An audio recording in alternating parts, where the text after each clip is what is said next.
I remember San Francisco pre-COVID, where it took me 30 minutes to get a burrito at Chipotle, or an hour. Now I can get one quickly. So like we need to work together to create a more vibrant community in these urban markets. And a lot of cities have rebounded very, very strong. And we're starting to see that rebound in San Francisco. It's just taking a little longer. I can disclose on the long-term rental side, there has been, obviously an increase in vacancy in San Francisco. And we are working with our partners to get more heads and beds, if you will, on the long-term rental side.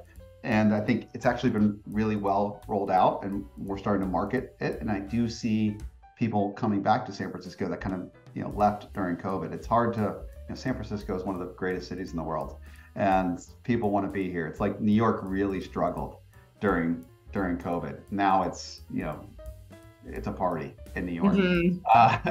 San Francisco will come back and people are starting to move back. And I just think it's a matter of time before we're back to where we were pre-COVID. So I'm wondering how the kind of return to office that seems like it's finally starting to take hold has impacted Airbnb. Yeah, the return to work is like, it's a question, like how do you define return to work? I think companies are asking employees to come back to the office more. We are a remote first company, but we are still gathering together on a regular basis. So what I think is here to stay is more flexible lifestyles. So it provides the opportunity to continue to travel more than you did pre-COVID.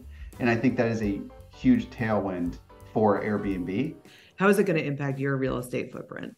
Yeah, so I oversee new supply. I don't oversee the office space, but at the end of the day, since the pandemic, we have gone to a remote first company. So we do have a huge office in San Francisco, 888 Brannan, and we have a number of years left on our lease. We are potentially exploring options, but we will always have a presence in the Bay Area, to the best of my knowledge. And we continue to have a presence, and our employees are going to continue to come to the office, not every day, because we are remote first. And what's been amazing about being remote first is the talent we've been able to acquire onboard to Airbnb. Because when you're in San Francisco and you're only allowing San Francisco employees, you might not get the best talent because people have families, people have lives, and it's been a huge tailwind for our employees and our human resource team to onboard talent from across the US and honestly across the globe, because we do offer a remote first environment.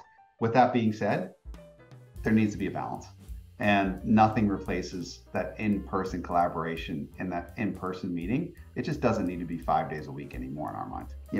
I'll be honest, my team meets at Airbnb sometimes, and we all go, we were just somewhere where we rented a large Airbnb and we all spent a day kind of brainstorming at an Airbnb, and it was a great, collaboration. So would I call that co-working or would I call that an Airbnb? I don't know. It's all kind of starting to blur to a certain degree. Is it that stay at the Airbnb too, that you're also working at? Sometimes, yeah, depending on the size of the Airbnb, or you might stay at a variety of Airbnbs, and one individual might have a larger Airbnb. But a great thing about the Airbnb friendly apartments is we can all stay in our own apartment, or we could share an apartment, either one. And they do have co-working space available in those apartment buildings. So it's another opportunity to meet together. And our next actual leadership meeting is going to be at one of our Airbnb friendly buildings. And we're going to go spend time in the buildings, and we're actually going to reserve space in that building that already exists to meet and do our co-working, if you will.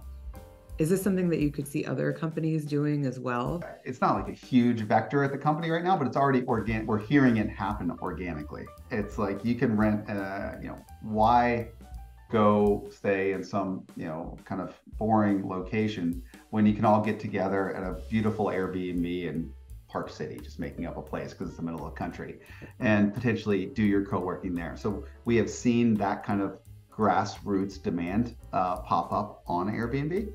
But when it comes to the apartment side, I mean, it's perfectly set up for it. It's just because you have the Airbnb host, and you also have all the amenities, and there's usually in a killer location where there's restaurants all around, and you have all the amenities like we talked about before to actually have the meetings.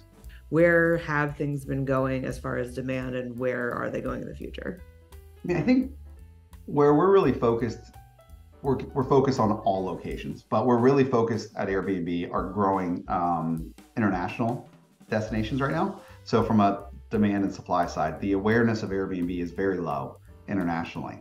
So there's a Mm. huge opportunity internationally to lean in to create awareness. But when it comes to the domestic, what we've seen is, historically during COVID, there was this huge spike in kind of drive to leisure markets. That is still above where it was historically, but also there is a return to work, there's a return to urban markets, and we're seeing a large growth in urban markets as well. I would say there's just more demand for travel than there ever has been historically. And now where it goes specifically is up to the consumer, and that kind of varies. But it's above where it was in 19 for the most part across the board.